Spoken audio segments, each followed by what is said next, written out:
Hello, it's day 44 of the Geography GCSE Countdown. I do hope you're finding these useful. Today we are looking at soft engineering methods for managing floods. So let's go. What is soft engineering? Soft engineering involves working with natural river processes to manage the flood risk. Unlike hard engineering, it does not involve building artificial structures or trying to stop natural processes. It aims to reduce and slow the movement of water in a river channel to help prevent flooding. In common with all forms of management, there are costs, disadvantages and benefits. Advantages. Firstly, planting trees. Planting trees to establish a woodland or forest is called afforestation. Trees obstruct the flow of water and slow down the transfer to river channels. Water is soaked up by the trees or evaporated from leaves and branches. Tree planting is relatively cheap and has environmental benefits. Wetland and flood storage areas. Wetland environments on river floodplains are very efficient in storing water. Wetlands are deliberately allowed to flood to form flood storage areas. Water can be stored to reduce the risk of flooding further downstream. Floodplain zoning.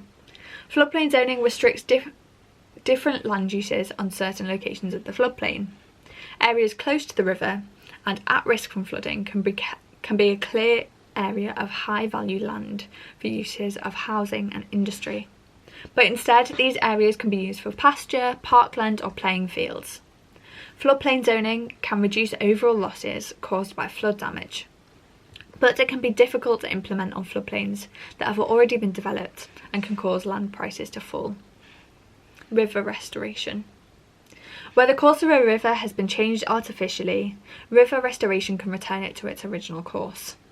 River restoration uses the natural processes and features of a river, such as meanders and wetlands, to slow down river flow and reduce the likelihood of a major flood downstream.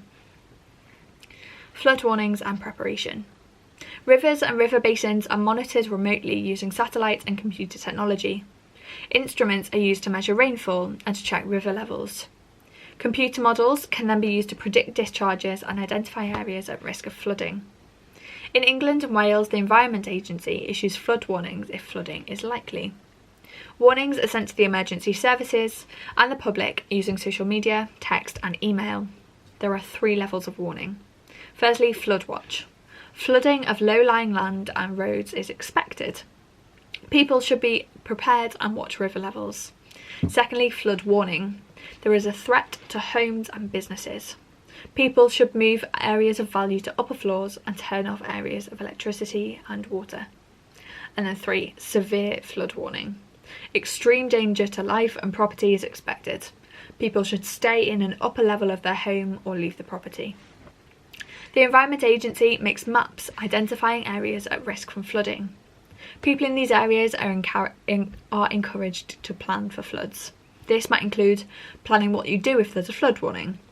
So moving your valuable items upstairs, using floodgates to prevent floodwater from damaging the property, or using sandbags to keep floodwater away from buildings. Local authorities and emergency services use these maps to plan responses to floods. For example, installing temporary flood barriers, evacuating people, closing roads, securing buildings and services. The flood prediction is based on the probability and one of the costs that take place can become blighted by being at risk from flooding. This can cause property values to drop and insurance premiums to increase. So I'm going to leave you with a question. Explain how soft engineering can help to reduce the effects of river flooding. So I do hope this has been useful. Please do subscribe down below if it has, and I will see you tomorrow. Bye guys.